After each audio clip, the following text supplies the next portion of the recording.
This is Maldy from Hell or High Water, and you're listening to The Pit, the only place to get real rock and roll.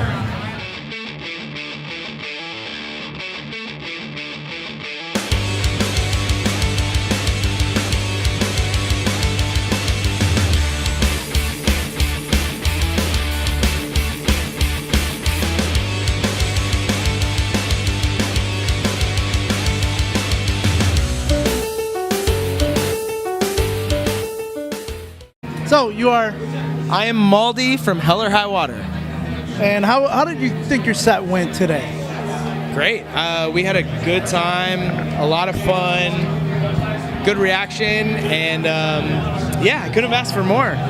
You know, you probably would want a later spot though on the main stage. You know, yeah, but that comes with time. Comes with time, exactly. Yeah, it comes with time. So you guys have been together for about 7 years now. Yeah. How did the band end up getting together after the other band, Atreyu, kind of went on hiatus? Well, it's kind of a long story.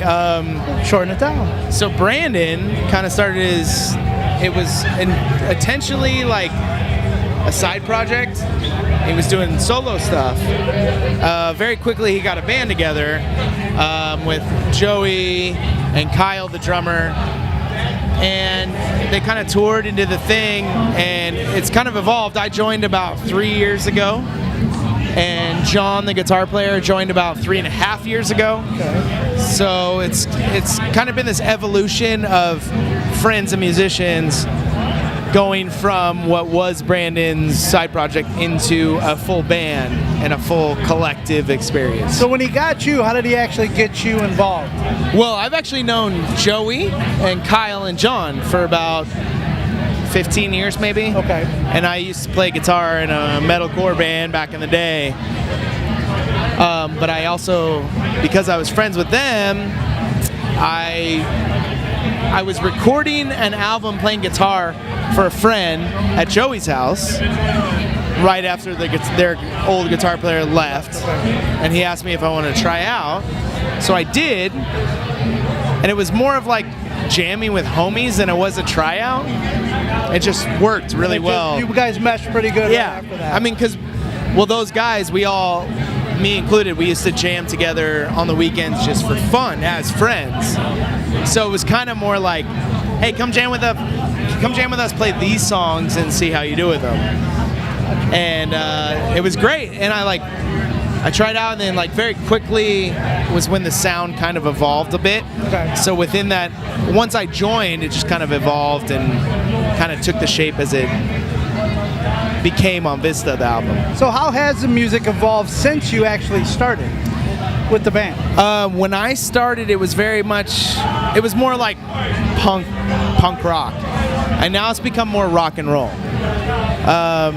It always had a rock and roll bass, but it was more of that like fast-paced punk feel. Gotcha. Okay. And now it's become more of like a rock vibe. So, you know, kind of paying tribute to the greats, but at the same time trying to bring our own sound, you know. So doing the metalcore to this, how has that changed you as an artist? Because it's all over the board now with everything you've done. Oh yeah, it's been great. It's really expanded, you know, my capabilities, to be honest. Coming from metal where it's so precise into rock and roll where it's so feel and it's so, you know, vibe based. It's been really cool. Like it's opened my eyes to a lot of different styles of playing. Exactly. That I've adapted to and kind of, you know. And obviously that's something you've wanted to do as a musician anyway. Absolutely. So you don't want to be just stuck doing one thing. Absolutely. I mean, you could. It'll pay you some money sometimes. Right. But, you know, to kind of mold yourself as a better musician, right, you got to play more. You got to do more stuff. So absolutely. And the cool thing for us is like, you know, being the rock and roll vibe with the whole band, and all of us are close friends. Yeah. It's been really cool. It's like, it's just kind of expanded my horizons in a way where it's not about like technicality per se. It's more about the groove and the vibe and all that. You know, obviously the technicality comes, but it's more about the vibe and of all of us grooving together and, you know, getting that out there than it is about, you know, playing everything technically and perfectly and whatever, you know.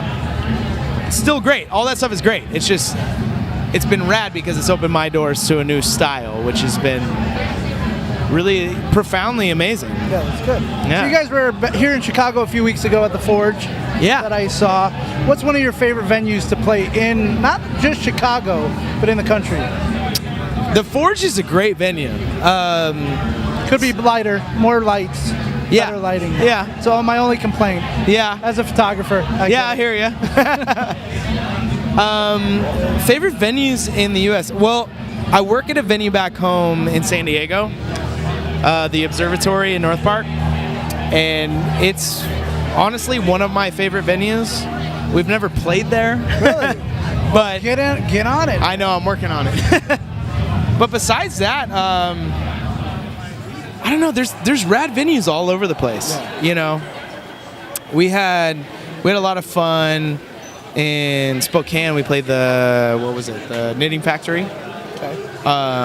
Packed house. It was a great show. You know, I think for me, it's like venues are cool.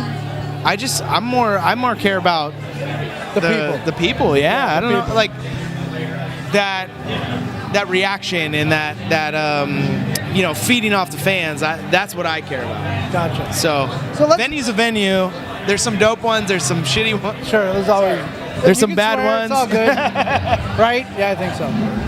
But yeah, no, it's the people. Regardless of the venue, what makes a good venue for me is a venue that shapes that reaction with the fans, and that's what I feed off of when I play. You know. Well, speaking of venues, would you rather play a venue that's like a 600 capacity or a festival like this? Basically, you headlining the 600 capacity. That's a tough question. Because it mixes different genres too, then. Yeah, and it's totally different things for me. When we play, like if we were to play a headlining show with 600 people, that to me would be more about the personal interactions, and you know, there's no barrier usually, and it's like, I don't know, we like, yeah, and our guitar player loves to go out and into the crowd. Our singer loves to go in the crowd. I go out there sometimes. You know, we all just love that like interaction, and so a venue with 600 people would be More rad, intimate, kind of. right, in more of an intimate way. Where this kind of thing is, as a musician, is so incredibly awesome. Just to be able to have, you know, the professionalism that surrounds it, and just the quality of the people working. It's pretty mind-blowing, you know. You'd probably figure too, the bigger festivals, you get more new fans. Exactly. Because everybody are, you know, here for Kiss or whatever, you know. But now they see you guys, Hell or High Water. So it's like, yeah, and we just want to whoa, like, who are these guys? Holy shit! Now we kind of have this mentality. We want to play in front of as much people as possible all the time, and you know, we're all homies and we're all confident in what we do. So it's like, before we go out every night, it's like, all right, let's go change some lives, you know, like. And if we do, that's what we live for. And if we don't, then, you know, some other band will, and that's great. That's music, you know. So, playing off that, you consider yourself living the rock star lifestyle, or what do you do when you like wind down at the end of the night? You go out drinking and party until 3 a.m. or you chill and read a book? Or it depends on play the night. On the internet. I'm one of the only readers in the band. I'll read all day and then party all night. It just kind of depends on where we are, what the vibe is. You know, we're here for the show, and like work is the most important thing to us. So we're gonna work for this and we're gonna do it. After that, sometimes, you know, you don't have time and you're exhausted and you gotta go back to like hotel or sleep in the van or whatever. And so that's fine, you know. But if we do have the opportunity to hang out, we enjoy hanging out. Well, you were talking about you read a lot of books. What's your most favorite recent book? This book called, what's it called? I forget the name of it. Or author? I don't remember. Oh no! Well, I'm currently reading The Road by There you go, okay. Cormac McCarthy, but I just read this book that's amazing.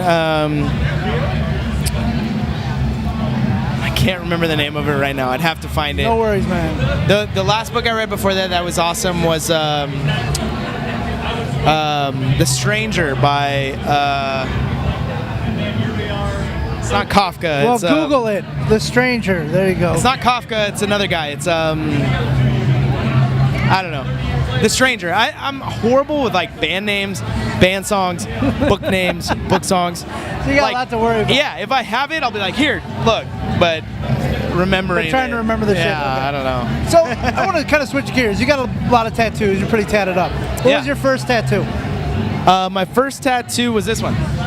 On your lip. Show it up. Why the lip first more than anything? Because I could hide it from my parents. What is your favorite tattoo that you have on your body?